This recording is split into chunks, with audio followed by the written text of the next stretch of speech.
Hi, this is Shambhavi. Welcome to my weekly podcast about spirituality, love, death, devotion, and waking up while living in a messy world. The Satsang with Shambhavi podcast is recorded live each week with students of our nonprofit community, Jaya Kula. For more information and to find out about attending a satsang, visit jayakula.org. Thanks for listening. Much love to you, wherever and however you are.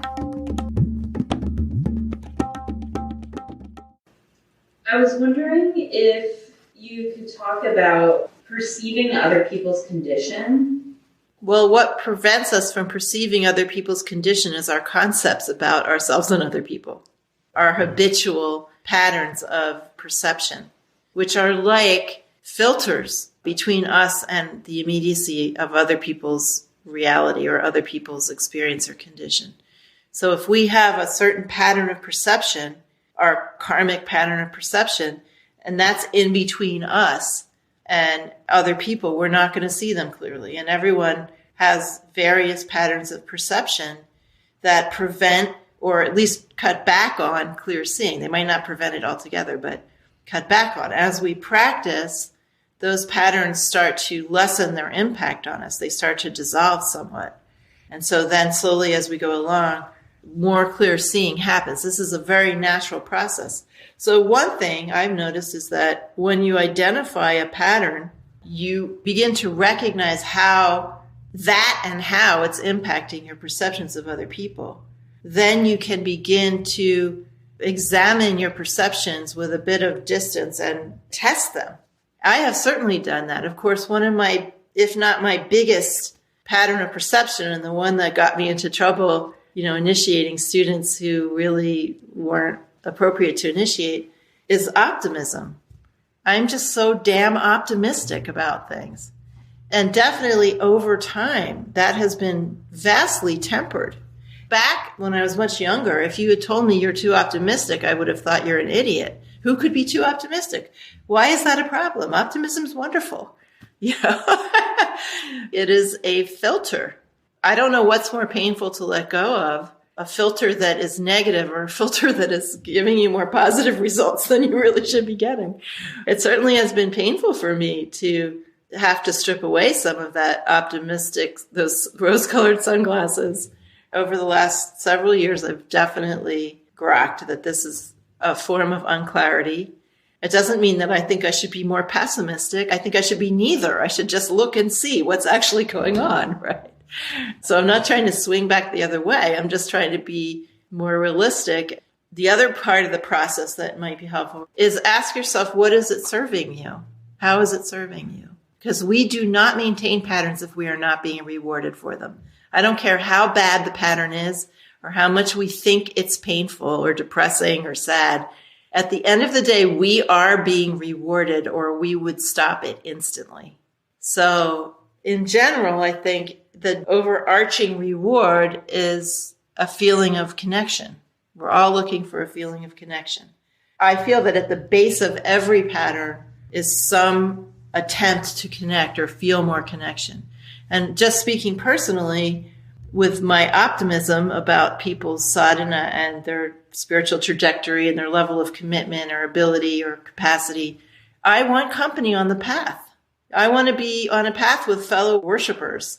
And so that was a big source of my optimistic overassessment of people, which of course leads people to then feel burdened by expectations of the teacher. This is going to be easy and you're going to be great and blah, whatever. I mean, I'm being cartoonish about it, but what started me wanting to change this was noticing what a burden it was for other people to be initiated and then to not be able to really do that in the way it should be done. So not only look to see what is the pattern, but what is the reward, right? What is it you're seeking? And then, of course, you have to get very sober about that because whatever happens is what this alive, aware reality is causing to happen. And we have no way around that, right? I can't just manufacture these perfect companions on the path. That's not only not foisting my optimism on other people and causing harm, But it's also just, okay, whatever happens just has to be fine, and I just have to work with that, whether I have 0 companions or 100 companions. So there's a certain amount of just being okay with the thisness of everything, with what's happening. That also, like, whatever filter you're putting up between you and another person, you're trying to get something, and you eventually have to make peace with the fact that you're going to get it or not, but whatever way it is, you still have to live it.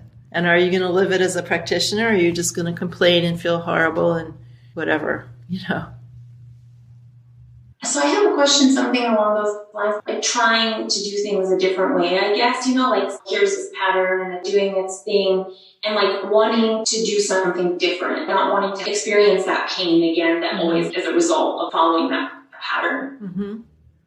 Well, that's a big mandala question, because we're in a mandala of infinite circumstances, and we're in the experience of time and space. We're not actually in time and space. And feeling for the times and the way that the times are collaborating with us is very, very important as to what can be changed, whether we should try to change something, whether we have the motivation to change something, whether it'll work or be obstructed. I mean, we are just one bit player in that process. So I would say it's also a question of not too tight, not too loose, where we understand that we're just a bit player, but we also do have our bit part to play. And there's a certain amount of effort involved. So we don't want to fight ourselves and hit ourselves over the head or whatever, chop off limbs, trying to get rid of stuff. But when an opportunity arrives, we can do that inner work to try to shift things to a different pattern. And it takes some sensitivity to understand how much effort to put into it, and also when not to be lazy and just fatalistic and just give up, but also understand that you're in collaboration with nature, with wisdom. And so in a certain sense, things won't happen until your collaborators are on board. But when they are, they will. I'm wondering if there's something you can say about that, sort of playing with that ebb and flow of feeling totally owned by the karma versus feeling like a little bit of distance from it. Mm-hmm. Well, ultimately, no matter how much effort we put into changing patterns or trying to work with them, applying practice, the ultimate practice is relaxation. So when we relax, we aren't giving energy to those patterns anymore. And that doesn't mean they're not running. It just means they're running it out of gas in this open space with nothing to grab onto. So ultimately, the best practice, I think, for getting ungrabbed by those patterns in the pulse of when they're arising and subsiding is to go into your heart space and relax. And we've been practicing that in the morning a lot, so you have some experience with that. And that's what I recommend, more than doing Kriyas. If you have a real experience of that heart space and you can go in there like it's a temple and just lay down on the floor and relax, that is really the best way to let those patterns just run out of steam, run out of fuel. And of course, they try to pull you back. I mean, they have energy. So it takes effort to do this. It isn't just, but you have to remember that the practice itself is relaxation. Getting there is going to take effort. There have been times when I've just done that dozens of times a day. Just go in there and relax whatever tension I'm feeling. Rest there. There's a Dzogchen teaching that the whole practice can be summed up in 5 words, which I'm sure you've heard. Rest in your real nature. And there's nowhere where that's more easy to get in touch with than in your heart space, if you have a real experience of it. Otherwise, it's just going to be frustrating. And I've really been trying to give people an experience of that in morning practice. So hopefully that will become a place of refuge for you, to everyone. I mean you, everyone. I was reading the Little Orange Law book the other day, and there was this question from one of the students about the mind in meditation practice. And I've heard you talk about mind as the organ of curiosity. And I'm curious about your experience, or however you want to answer this, about like when you've had moments of some bigger shift in practice or some awakening, whatever you want to call it, and then you integrate that into your daily life. What's the mind's part in that? Well, the incremental way that we get more in contact with living wisdom, which includes intelligence, that tends to get integrated fairly easily without a lot of effort. It's just happening slowly, like seepage over time. But certainly for the first 20 years I was practicing anyway, I made a lot of conscious effort to open up my subtle channels to the experiences I met every day, to notice how things were impacting me energetically or when my energy body was responding in a certain way.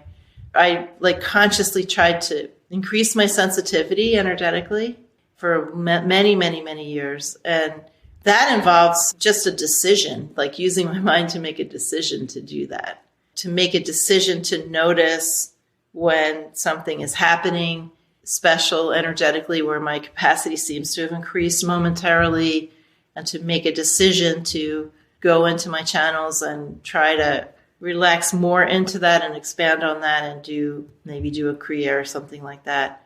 So I'm using my mind in that way, like to remember and make decisions that are going to take advantage of when things are arising that are displaying more capacity than I normally had back then. So that's one way I use my mind. But the bigger things that happen, those occasional bigger encounters with wisdom are always, and I'm sure they're the same as the small encounters, but since they're bigger, there's something more than just quantitatively different about them. But those are always just full body energy and mind experiences that have a certain condition that they're invoking in your experience that comes along with understanding, clarifying one's understanding, but they couldn't be divided into an experience that involves one's mind or something else.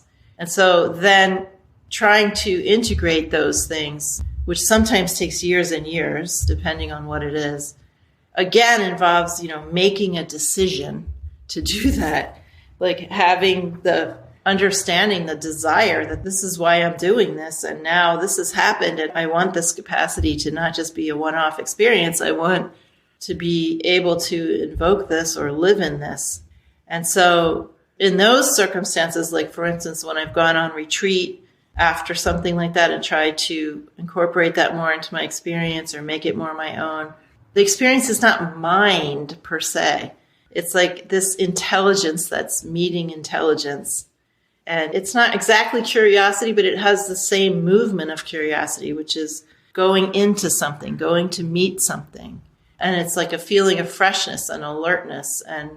But I wouldn't say it's thinking per se, like the way we think of mind as like, well, I'm going to think about something. It's definitely not that, but it's definitely invoking your intelligence, using it to meet that intelligence that's arising, a more enlightened form of intelligence, and using it to kind of merge into that in some way or another. But it also has to do with, you're meeting self, you're meeting a subjectivity, you're meeting something that's alive and aware. So it's like when you're meeting a person, do you ask yourself, what is the role of the mind in meeting a person? I mean, it's it's not quite what happens, right? Although my sense of that presence is just the overwhelming intelligence of it. And then feeling like you just become open to that. But you have to, again, put that effort to relax enough of whatever's in the way, which you don't even have a name for. It's just something that's like trying to solidify a sense of self that needs to get out of the way so that self can meet self again. When you want to do something like this, it just takes a lot of sensitivity and desire, and just takes a lot of creativity, but not in a normal way. It's not like you're being creative about something.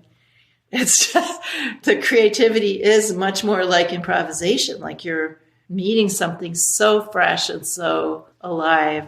How could you possibly have a plan for that? You have to be there without a plan, but you have to be incredibly responsive.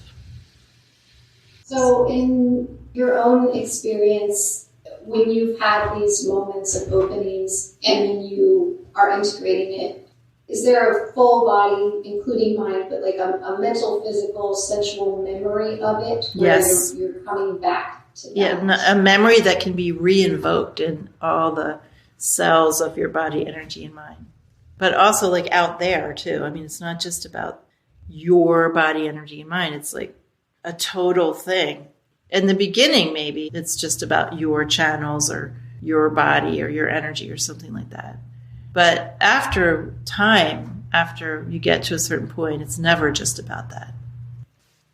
I was curious how you feel about lineage these days, and like thinking about how through time and through people, the transmission of wisdom is somehow being slowly degraded. The transmission of lineage isn't being degraded on any absolute level. It's just in individual human lineages. There's no like natural degradation of transmission of wisdom. Everything is made of wisdom. It's being fully and completely transmitted everywhere at all times. There will always be people that can receive that transmission. So this is why I'm never at all worried about the demise of individual lineages, because nothing can destroy the transmission of wisdom. There's a wonderful book you might want to read called The Magic Dance. It's by one of the sons of Dujam Rinpoche. Thinley Norbu, I think his name is, something like that. Tinley Norbu. He talks about pure lineage as opposed to something like ordinary lineage, but I don't really remember what term he used.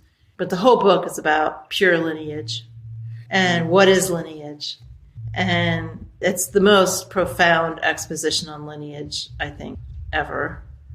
And he basically, is describing pure lineage as the ever, always, never interruptible transmission of wisdom. And that certain people, you can have pure lineage and no ordinary lineage, or you can have ordinary lineage and pure lineage, or ordinary lineage and no pure lineage.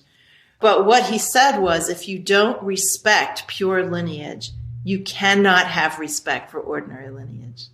That if you don't know pure lineage, then your protestations of faith for ordinary lineage are bullshit, basically. Because in point of fact, there really only is pure lineage, and it might get embodied in ordinary lineage, or it might not. It's kind of a wild card. But the people who only have respect for robes and rules, and who can't recognize actual realization, actual transmission of wisdom, even if they have great protestations of faith and respect for those robes and rules, they don't really know anything about lineage, which may or may not be anything to complain about. I mean, a lot of this stuff is completely innocent. But in any case, that's exactly my feeling about things, exactly my experience. And the degradation that I was talking about is really only in ordinary terms. In real terms, in round world terms, there is no degradation ever. And so there's nothing to worry about. My Dzogchen teacher, he came from a culture that was invaded and destroyed to some degree. And he was very, very concerned with the preservation of lineage and preservation of culture.